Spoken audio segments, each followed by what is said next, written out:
decision na rito agad-agad kasi i-open mo, yung black artery is open. Pag block yung artery mo dito, iyon ang mangyayari dyan. Pag hindi mo ito inasikaso, continuous, mag-advance din yung infarction mo. So, pag in-open up mo ito, restore ang blood flow. So, magba-blood flow uli dito, na-contain natin yung infarct, maliit lang yung tama. Okay? So, maganda. So, na-save natin yung bomba natin yung LV, na-save natin. Okay. So, mayroon tayong situation here na papaano kung, let's say, yung pasyente, malayo ang kanyang tirahan o maaaring hindi niya alam na big heart attack ito. So, na-delay ang pagdating sa ospital. So, ang mangyari dito, nag-advance, yung full thickness maapektuhan. Kasi wala pa nga ginagawang intervention at malaking mga artery yan. Kung let's say, yung artery is a big one. So, yung full thickness maapekto yan. So, ang response nila dito, either medyo developing or maaaring ito'y fully blown or whatever, pero posible silang mag-cardiogenic shock. At kung wala namang cardiogenic shock ito, lalo na ito, okay, ito lalo na kasi ang laki ng tama, ito mild pa lang, pero posible pa rin ito mag-cardiogenic shock. Pero ito, mostly yan, para din silang pwede mag-cardiac arrest yan. Lalo anterior, cardiac arrest sila. Okay, kapag sila ay napagaling, okay, so ibig sabihin, maganda ang condition. Kasi less ang kanyang heart attack, maganda ang pump mo. At least pa-intact pa rin siya with the help yung mga medication. Ito naman isa, dahil nga ito, kung ano yung tinamaan ng black artery na heart muscle na lahat tumama dito, mas malaki, meron tayong problema dito. So, maaaring magkakaroon yung pasyente ng tinatawag na left ventricular aneurysm. Pwede rin tayong mag-left ventricular rupture. At pwede rin mag-rupture yung papillary muscle natin or chordae tendineae na sumusuporta doon sa mitral valve. So, yung mitral valve, magkakaroon tayong mitral regurgitation, magiging leaky valve. Okay? So, yun ang mangyayari. At the same time, kapag ito'y gumaling, itong malaking heart attack nito, o ito, maliit lang ang scar nito. Magkakaroon din silang scar, maliit lang. Pero ito, mas malaki. Magiging source yan ng re-entry ng BTAC. Kasi nagkaroon ka ng scar, pwede rin silang doon magkakaroon ng re-entry.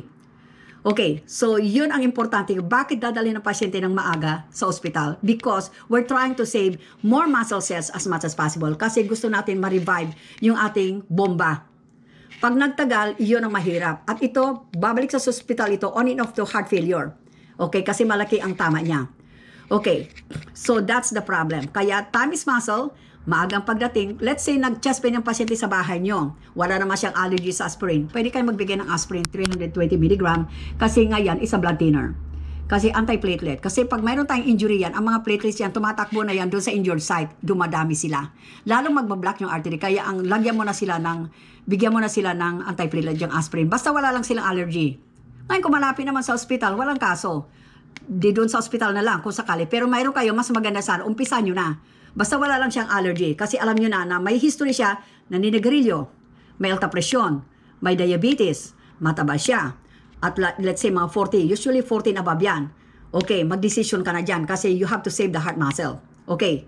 So dumating na itong pasyente na to, sinasabi ko sa inyo, this is a late anterior STEMI presentation. Bakit nyo sinabi itong anterior STEMI ito? Makikita nyo may reciprocal. Kapag mayroon kayong anterior STEMI, titignan nyo yung reciprocal nyo sa inferior. Mayroon kayong ST depression, lead 2, 3, and F. Yan ang reciprocal niya. So, conclusive kayo, okay, anterior STEMI, may reciprocal ka sa inferior, ST depression sa lead 2, lead 3, at saka AVF. Ngayon, kung sakali naman ito ay inferior STEMI, ano naman ang reciprocal ng inferior STEMI? Mayroon kang ST depression sa AVL at posible din ST depression sa anterior. Pero sa kaso natin, dahil ito ngay anterior STEMI, kahit late presentation to, conclusive ka na this is anterior kasi may reciprocal ka sa lead 2, 3, and AVF. Okay.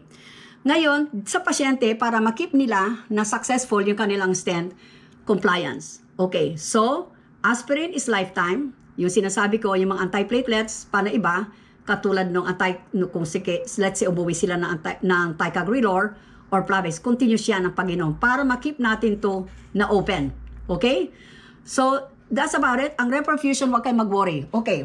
Ang tanong, paano pala kung yung reperfusion ay nag-develop yung pasyente ng discomfort? Let's say, mabilis ang tibok ng puso. Nagbibitak pa lang pasyente, mabilis. At hindi matotolerate ng pasyente. Mayroon tayong ganyan na pasyente na hindi matolerate. Mayroon na actually silang beta blocker kasi ang beta blocker natin is sa class 2, antiarrhythmic.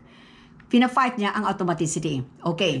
So, kung hindi mag-work at yung pasyente ay nagko-complain ng dizzy, na para siya mag-pass out, kahit sabihin natin reperfusion, mayroong mga ibang pasyente na maaaring hindi ma-tolerate ito. Posible yan na mag-order yung doktor ng amiodarone without bolus at maaaring short period of time lang yan. Pero hindi lahat. Mayroon lang makikita ka rin na mayroong mangilan-ilan na pasyente na may bita na they develop na sila symptomatic. Dizzy sila, lightheaded sila, mabilis bita. Okay? Pwede sila mag-amiodarone. Hindi ka nagbibigay ng amiodarone sa slow BTAC or accelerated idioventricular rhythm. You don't do that. Magbibigay ka lang ng amiodarone kapag yung pasyente may symptom, order of course ng doktor to pag yung pasyente may simptoma, lightheaded, dizzy, at it should be a fast BTAC. Diyan ginagamit ang ating amiodarone. Hindi ka gumagamit ng amiodarone sa slow BTAC. Ginagamit mo ang amiodarone sa fast symptomatic BTAC. Pero hindi lahat ng pasyente mayroon yan. Mayroon din kaso na na-encounter namin na hindi ma-tolerate, nag-develop siya ng symptom, in order yan, saglit lang naman ang paggamit ng pasyente. And that's it, kasi mayroon naman silang beta blocker na. Okay, so hopefully ito ay nakatulong sa inyo at magpo-provide pa ako siguro ng ibang STEMI. Okay, habang piniprepare ko, I have, dalawa lang plan ko dito, either ipasok ko yung AFib or mag-umpisa na tayo sa mga sinus rhythms. Okay? Yung sinus arrhythmia, sinus rhythm, sinus tach, mag-umpisa na ako doon. So, let's see what's gonna happen. At saka, again, I hope nakatulong ito sa inyo, sa a little bit of information nakatulong sa inyo.